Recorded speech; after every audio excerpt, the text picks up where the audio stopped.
Olá, sejam muito bem-vindos ao Narrativas Antagonista. Eu sou Madeleine Lasco, sua companhia de segunda a sexta-feira, às 5 horas da tarde, aqui no YouTube do Antagonista, com o Narrativas Antagonista, que tem esse formato diferente. Primeiro eu te digo quais são os fatos e depois a minha opinião, mas antes de opinar, te digo uma coisa que você só vê aqui: qual é a narrativa da esquerda e qual é a narrativa da direita, sem mais delongas. Eu quero saber uma coisa: de que cidade você está me vendo? Qual é a sua cidade? Eu estou falando aqui de Cotia. Diariamente eu pergunto para todo mundo de que cidade que vocês estão me vendo. E aí em todos os outros lugares que eu apareço, tem um monte de gente que vai lá e fala: ah, eu sou da cidade tal, eu sou da cidade tal. Pode continuar, porque eu adoro saber de que cidade vocês falam. E hoje a gente vai se debruçar sobre um tema que preocupa muita gente. Preocupa muita gente. Bora lá! Fato do dia: quanto mais de imposto o Brasil aguenta. Imposto ninguém paga gostando, né? Por isso que chama imposto. A gente já paga com ódio. Aí tem um monte de gente que fala: se eu tivesse de volta o serviço, eu pagaria com gosto. É mentira. Eu pagaria com ódio mesmo tendo o serviço de volta. Não tendo, é mais ódio ainda. Mas vendo a qualidade do gasto do governo, aí a gente fala: não, vamos pagar, porque esse pessoal sabe investir. Eu queria até mostrar para vocês essa participação do nosso presidente Lula aqui num evento público, que é muito interessante, que explica muito sobre o Brasil. É curtinha, mas explica demais na tela. Muitas vezes aqui no Nordeste, a mãe dava cachaça para uma criança para poder matar a fome ou enganar a fome dela. É, gente, só começando a enfiar cachaça nas pessoas desde o berço que o cara não se revolta nesse país. Só se ele estiver completamente alienado. Isso mesmo, presidente Lula. Que dica boa, né? Dica boa, dica muito boa. Podia levar para o Ministério da Saúde, criança e adolescente. Achei muito bonito, achei muito bonito. Mas vamos lá ao tal do IOF, Imposto sobre Operações Financeiras. Que agora estão falando: não, o governo voltou atrás. O governo não voltou atrás. Ele subiu mais menos. Vamos entender direito o que aconteceu com a minha amiga Maria Carolina Gontijo, tributarista, a Duquesa de Tax, na tela. O que a gente tinha até o momento, vocês vão se lembrar, a gente tinha o cartão de crédito, a gente tem o cartão de crédito normal com bandeira internacional, a gente tinha aquele cartão pré-pago, quem é das antigas vai lembrar bastante dele, e agora, mais recentemente, esses cartões internacionais, que são cartões de débito, em que você coloca ali a moeda estrangeira e você vai gastando em viagem, normalmente ali para turista. O que ele está dizendo é que não tem um impacto, que ele foi fechando brechas. Aí eu te pergunto: que brecha? Isso não é brecha. O que ele fez foi equalizar todas as alíquotas para cima. Então, se a gente tinha uma alíquota ali de 3 pontos qualquer coisa, ele subiu todas para 3,5. Isso não é equalização. Isso não é equalização em lugar nenhum do mundo. Então, na realidade, porque tinha brecha. Não tinha brecha. Eu usava uma outra operação financeira. O que você está fazendo é aumentar o IOF em cima dessa operação financeira que eu usava. Isso não é brecha. Isso que foi feito, né? Então não tem nada a ver com grande massa, muito pelo contrário. Tanto é que o IOF de crédito de pessoa física está completamente excluído da medida. E essa daqui foi a grande bandeira, tá? Excluir o IOF da pessoa física. Como se o IOF na pessoa jurídica não fosse impactar o preço do que a pessoa física compra no final das contas, porque a gente já entendeu, né, como eu sempre digo aqui, que imposto não é para empresa, né? Nenhum, nem o IOF. Contrária. Deixa eu te responder completamente. Obrigado. Crédito pessoa física está totalmente excluído da medida. Então, consignado, cheque especial, cartão de crédito, está tudo excluído da medida. Não tem nada que afete o CPF das pessoas. Tá? Como que não tem, ministro? Se eu uso cartão para quando eu estou viajando... Vou ficar calado. O cartão de crédito não foi afetado. Não, foi equalizado, porque sempre... Equalizado agora é o nome novo para aumentar? Ah, tá bom. Bom, vocês entenderam, né, o que é o negócio do imposto. E enquanto está rolando isso de imposto, o nosso presidente Lula está se achando um enviado de Deus. Olha que coisa bonita na tela. Porque era uma obra que muita gente não acreditava que a gente pudesse fazer, porque fazia 179 anos. Eu não estou falando de 10 anos, estou falando de 179 anos que se prometia água para essa região. E eu, graças a Deus, descobri uma coisa. Deus deixou o sertão sem água, porque ele sabia que eu ia ser presidente da República e que eu ia trazer água para cá. Ele sabia que somente uma pessoa que tinha passado fome, somente uma pessoa que com 7 anos de idade carregava pote d'água na cabeça. Por isso é que eu não tenho pescoço. Vocês percebem que meu pescoço está tentando carregar pote na cabeça. Somente uma pessoa que tinha passado por essa experiência era possível trazer água para cá. Ele confundiu vocês, né? Ele confundiu. Eu desconfio que Deus não ia deixar aquele tanto de gente, milhões de pessoas sofrerem durante décadas com a seca no Nordeste só pro Lula aparecer bem na foto, não é verdade? Quem que faria isso? Este moço aqui faria, Darth Vader. Lula confundiu Deus com Darth Vader. Por isso que ele fez essa declaração. Mas vamos em frente com o IOF. A questão não é só a subida do IOF, é um acúmulo de coisas e mais uma falta de equilíbrio dos gastos públicos.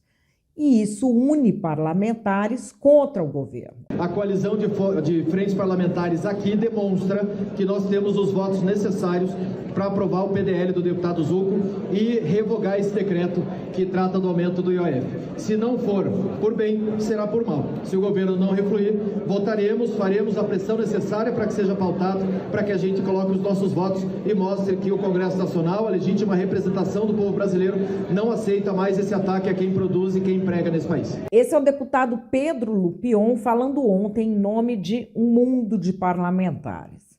Depois que eles tiveram essa manifestação, houve uma outra coisa. Fernando Haddad foi chamado por Hugo Mota, presidente da Câmara, e Davi Alcolumbre, presidente do Senado, para conversar sobre isso. Conversar o quê? Primeiro entender o que ocorre e depois ver se o próprio governo não tem uma outra maneira de equacionar suas contas que não seja subindo imposto.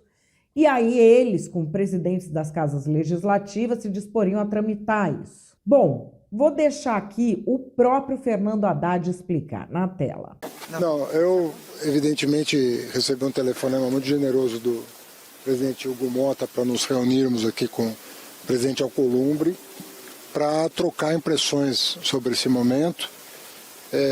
Eu fui chamado a falar sobre a necessidade da medida e as consequências da sua eventual revogação.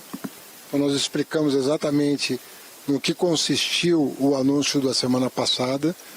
Nós procuramos calibrar o corte de despesas acima do aumento de receitas para compor um quadro que permitisse cumprir as metas estabelecidas pelo próprio Congresso Nacional.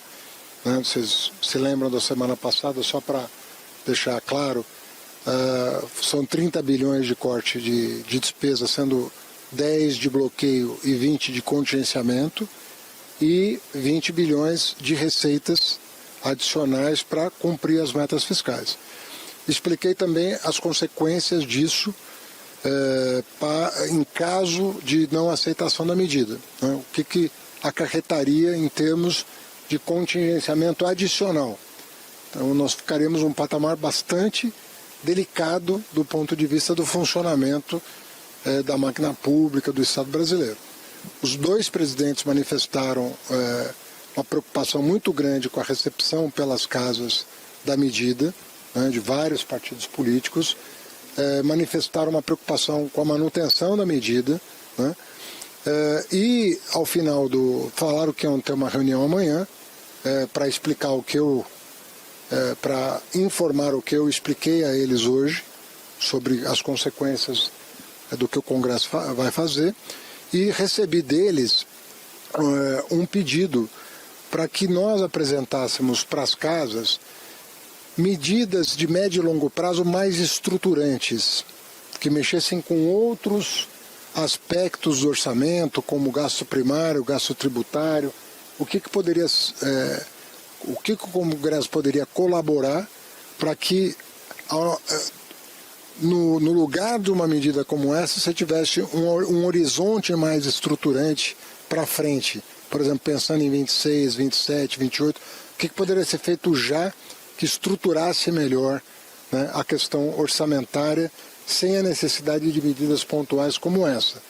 Eu expliquei que em 25 nós temos uma certa dificuldade em virtude do fato de que existe toda uma normas constitucionais que obrigam a observação de noventena, anualidade. Expliquei o problema de curto prazo que nós temos, mas falei que é absolutamente possível pensar numa agenda estruturante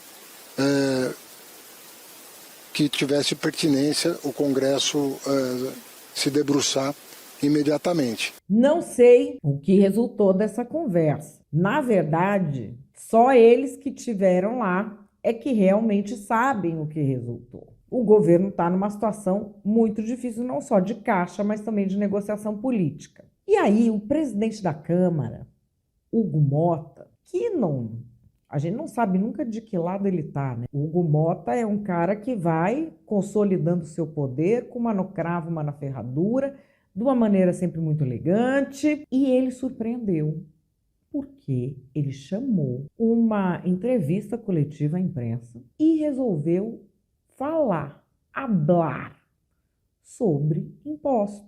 Ele não tinha feito isso com questões assim, dessa forma que ele fez. E vamos ver o que é que o presidente da Câmara falou. E esse período de mais ou menos 10 dias foi o período que tanto o presidente da Câmara como o presidente do Senado entenderam ser razoável para que o governo possa trazer uma alternativa a essa decisão de mudar, de elevar, melhor dizendo, o IOF.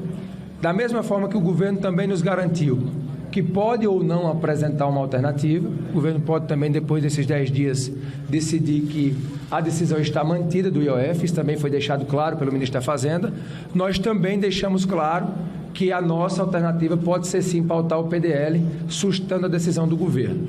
Isso foi dito de maneira muito precisa, muito pontual ao ministro Haddad. Então, a nossa expectativa é que esse diálogo ele possa continuar acontecendo. O presidente da República ontem estava em viagem, hoje me parece já está em viagem novamente, então o presidente precisa tomar pé dessa situação para que a partir daí o governo possa apresentar essas alternativas. O que é que nós estamos defendendo, antes que perguntem? Que venham medidas mais estruturantes, que o Brasil possa enfrentar aquilo que é preciso, para poder entrarmos no momento de mais responsabilidade fiscal, e essa é uma fala que eu tenho feito. Nós temos defendido rever a questão das isenções fiscais, que o Brasil não aguenta a quantidade de isenções que hoje o nosso país tem. Se nós somarmos as isenções públicas e as isenções do setor produtivo, nós chegamos perto de R$1 trilhão. Nós precisamos discutir a vinculação das nossas receitas, nós precisamos discutir uma reforma administrativa que traga mais eficiência para a máquina pública, porque só isso irá ajudar a melhorar o ambiente econômico para que o Brasil possa ter cada vez mais a condição de explorar o seu potencial e ser um país que cresce, que se desenvolve, com justiça social, com geração de emprego, com geração de renda. O nosso intuito na presidência da Câmara é agir sempre com responsabilidade, com equilíbrio, mas também com muita firmeza para deixar claro qual é a posição do Parlamento. Nosso país está cansado de aumento de impostos. Há um esgotamento aqui na casa com essas medidas. E nós estamos aqui, de público, comunicando que a Câmara voltará a avaliar, na semana seguinte, a semana que vem, a pautar o projeto de decreto legislativo que susta a medida do governo para as operações financeiras. Então, esse é o comunicado que eu gostaria de fazer e agora fico aqui à disposição das perguntas, e esse foi o sentimento também do Colégio de Líderes aqui respaldado, aqui presente, para que o governo tenha esse tempo e a Casa possa aí analisar essas possíveis alternativas a serem apresentadas.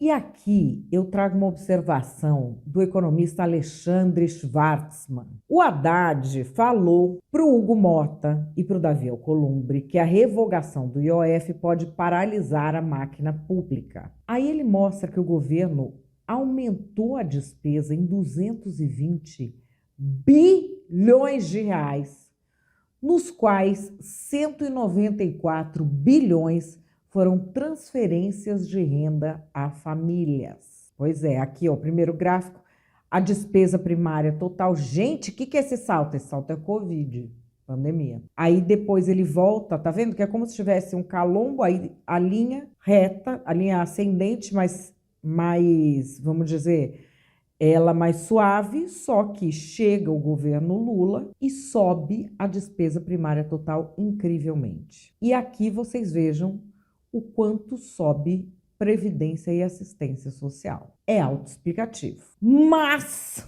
não é só o governo federal que faz as suas estripulias. Senhores, matéria do antagonista na tela. O plenário do Senado aprovou nesta quarta-feira, ontem, em votação simbólica, o projeto de lei que reajusta salários de servidores públicos do Executivo Federal. A proposta foi enviada pelo governo ao Congresso no início de abril e prevê reajustes para servidores em duas etapas, 2025 e 2026.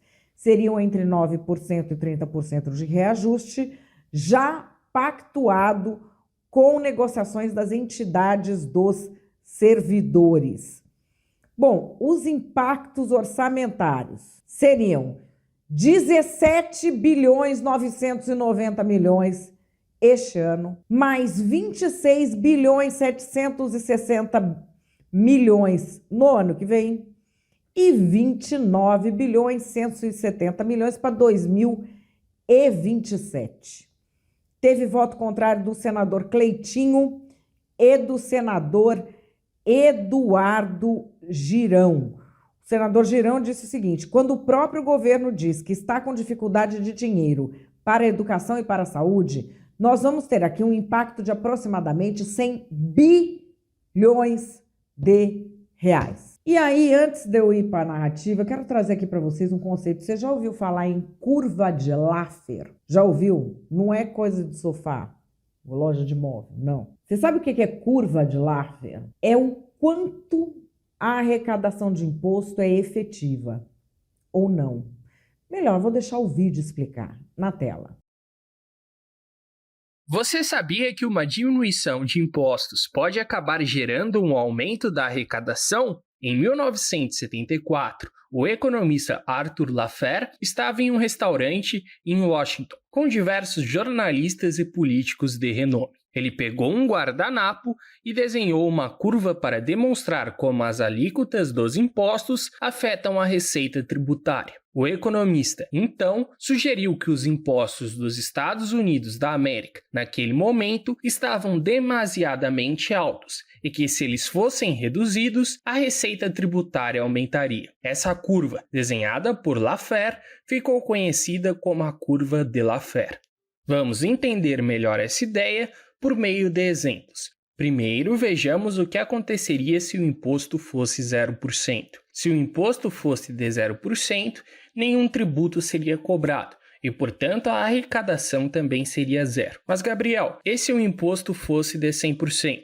Se o imposto fosse de 100%, os pagadores de impostos destinariam tudo o que ganham para o Estado, e isso iria desincentivar muito a produção. Logo, pode-se dizer que existe um ponto entre esses dois extremos, onde a alíquota de tributação maximizaria a receita obtida com os impostos. Podemos observar que, se o governo cobrar impostos acima desse ponto, a arrecadação vai cair no lugar de aumentar.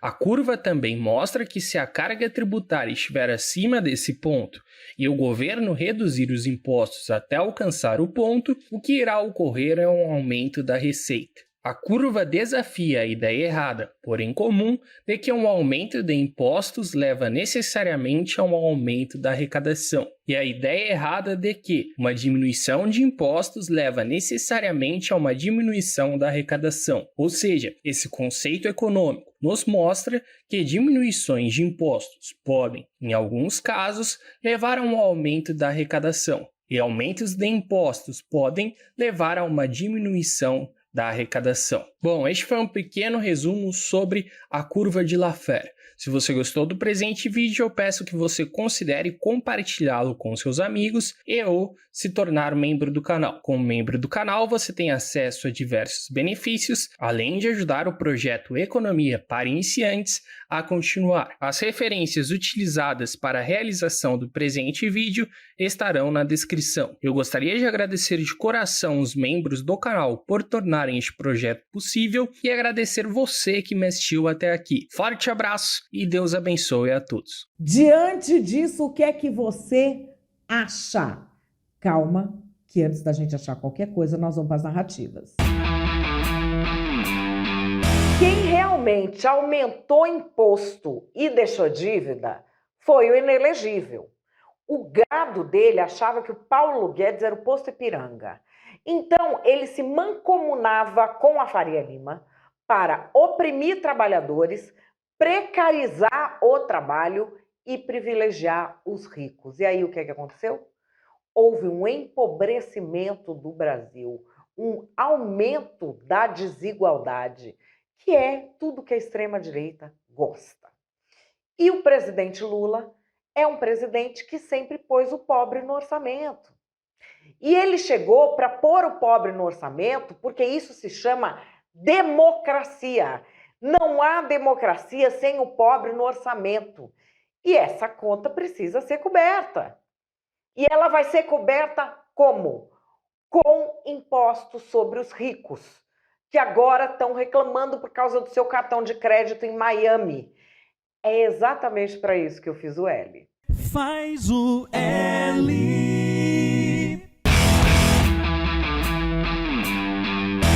Nós avisamos, nós patriotas avisamos que o Nine ia transformar isso aqui numa Venezuela, que ia criar imposto até sobre a sombra de quem sai na rua, para poder colocar o Brasil de joelhos, roubar e se reeleger para sempre. E agora que tem aí mancomunado o STF com ele, devolvendo dinheiro roubado de mensaleiro, eles perderam completamente a vergonha. Agora é que vai ser a rapinagem. Agora é que vai agir feito gafanhoto mesmo, que é o que essa gente faz. Isso poderia ser diferente. O ministro da Economia, em vez de ser o Tachad, podia ser o Paulo Guedes, que reduzia imposto. Mas, enfim, né? O Bolsonaro fala palavrão. Ele é muito espontâneo, vamos fazer uma carta pela democracia. Faz o L agora, isentão. Faz o L.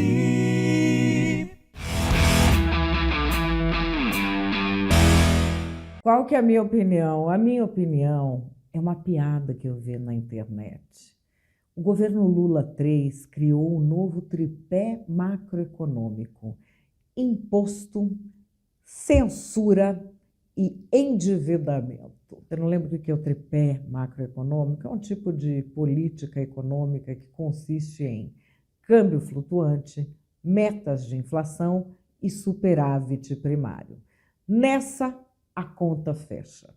Mas estamos vendo que não fecha a conta e não fecha por bilhões no tripé macroeconômico de Lula 3. Imposto, censura, endividamento. Mal aumenta um imposto, já quer criar linha de crédito para motorista de aplicativo. É porque eu acho que 70% da população endividada está pouco.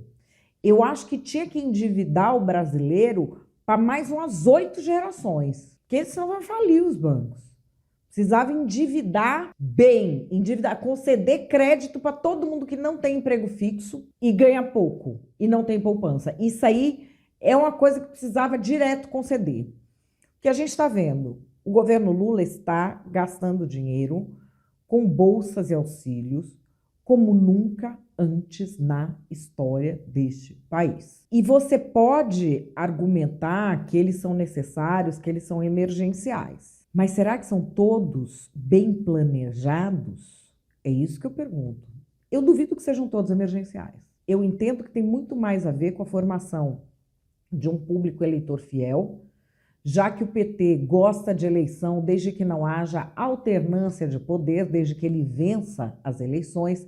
É essa a ideia que o PT tem de democracia, ou seja, uma corrupção do que a democracia significa, porque a democracia é um regime em que você pode votar e é votado, existe alternância de poder, as regras são válidas para todos e todos compreendem. Este é o significado de democracia. Aqui, manda quem pode, obedece quem tem juízo. Lei que pega, lei que não pega. Já a lei é para todos e todos compreendem, já não é uma democracia plena. Somos uma democracia eleitoral. Democracia eleitoral, todo mundo pode votar e ser votado, e existe alternância de poder. O PT não gosta da alternância de poder. Toda vez que tem eleição e não é ele que ganha, primeiro que pede impeachment da pessoa de assim, outro também, e depois que tudo é golpe. Tudo é golpe, tudo foi não sei o quê. Lembra do PIG, Partido da Imprensa Golpista? E sempre foi assim. Sempre foi essa conversa. E manter a dependência econômica das pessoas dá voto. E não estou dizendo que dá voto porque você pagou e a pessoa tem voto. Eu sei que existe esse raciocínio, mas é um raciocínio infantil e simplista, que não tem nada a ver com o voto. Quem trabalha com política... O povo fica pé da vida comigo. Fala, mas se eu não trabalho com isso, eu não posso falar disso? Você pode ir no botequim, eu não estou num botequim. Isso aqui é um veículo de comunicação. Se eu for falar de uma coisa em que eu não tenho experiência, qual seria a utilidade da minha fala?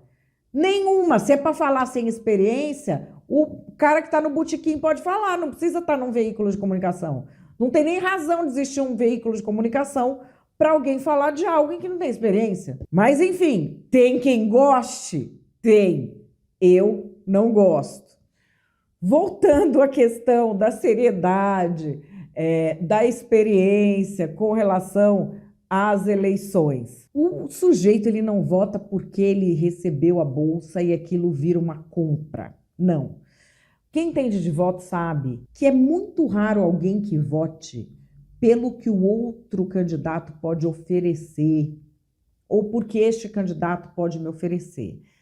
O brasileiro vota por medo de perder, muito mais por medo de perder do que por perspectiva. É algo cultural do nosso povo. Então, assim, o medo de perder o Bolsa Família, o medo de perder a Bolsa não sei o que lá, motivam votos. Tanto que a gente vê que existe em várias eleições qualquer outro candidato, como o PT que criou a marca Bolsa Família, era uma coisa que já existia, ele só continuou, mas mudou o nome. Então ele falou, se mudar a gente vão te tirar. As pessoas votam pelo que elas acham que vão perder. Então ela vota porque ela vai perder o controle sobre o que é ensinado na escola para os filhos. Ela vota porque ela vai perder a bolsa que ela recebe. Ela vota porque ela vai perder o direito tal. E é claro que não estava na iminência de perder e que votar naquele candidato não quer dizer que aquilo está garantido. Mas é assim que funciona a psicologia do voto, que ela é muito movida por emoção e a política é por razão. Então o que a gente tem é a criação de um cenário eleitoral em que nunca houve tantos auxílios, mal planejados, sem uma estrutura para o que vai acontecer depois, mas com o discurso eleitoral perfeito. Vão tirar de você. E vão tirar mesmo, porque não tem como manter isso nem no médio prazo, nesse nível. Eu mostrei o gráfico para vocês. É um crescimento absurdo, inclusive dos outros governos do PT. Salta umas 10 vezes o nível do gasto. Não tem como manter. E aí o PT vai aumentando mais imposto e fala que é para pôr o pobre no orçamento e vai jogar com o discurso eleitoral do você vai perder isso. Tá aí armado o circo. Será que a oposição vai deter ou no fim é cada um por si e eles vão ficar só no debate ideológico e não vão mexer no que importa? O que é que você acha?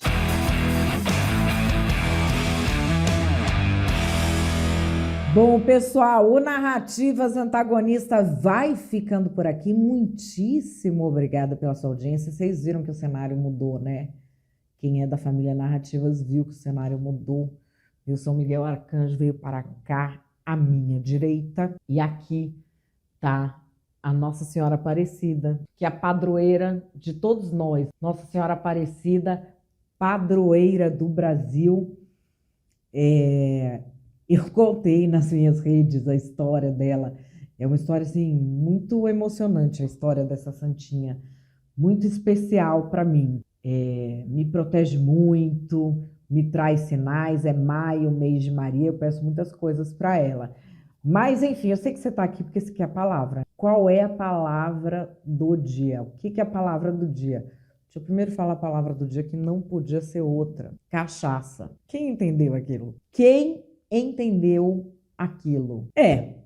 Quem entendeu? Pois é, a palavra do dia é cachaça. Palavra do dia é o quê? Eu digo uma palavra que é para vocês colocarem no chat loucamente, mais de uma vez, colocarem nos comentários, para eu saber quem é da família Narrativas Antagonistas e chega até o fim. E para quem não chega até o fim, fica, gente, o que é isso? O que é isso? O que é isso? E aí vai ficando curioso e vai entrando na brincadeira. Então é isso, hoje eu vou ficando por aqui, amanhã eu volto 5 horas da tarde. Grande beijo e até lá.